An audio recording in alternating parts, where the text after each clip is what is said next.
In my reading of the debate between atheism and theism, at least on the atheist side, the profoundest influences are to be found in books like this, which most of us are familiar with, most of us have read, I suppose, who are at least engaged in this debate. And I think that that's kind of a shame, because Mr. Dawkins spends almost all of his time discounting the Abrahamic conception of God, a very narrow conception of God, which is embraced by the Christian, Islamic, Judaic traditions, a few others. But that's not by any stretch the entirety of the idea of the divine in the human experience. The faiths that developed in the Indian subcontinent, i.e. Hinduism, Jainism, Buddhism, don't fit that mold at all, nor do very large number of faiths that developed elsewhere in Asia, like Taoism or Confucianism or a number of other ones, sub-faiths. So I wonder how an atheist would attack these belief systems, these views of reality, these views which often don't conflict with science, but will say that there's way more to the picture than science is telling us.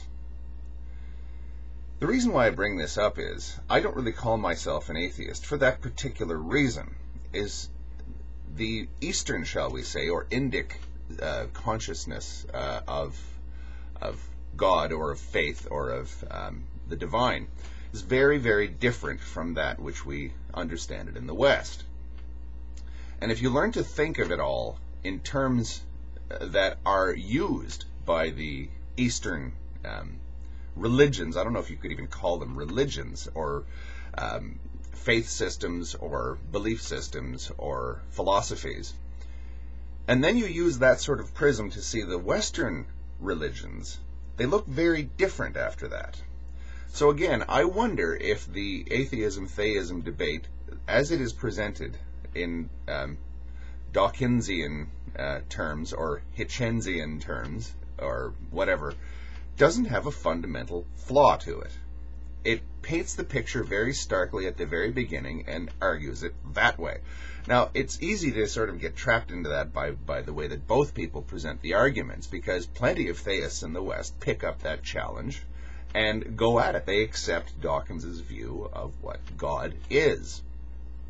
It's not the only view. And I suppose, in a way, that's why I don't call myself an atheist. I'm going to be making a few videos on this subject. It's something I've wanted to do for a very long time.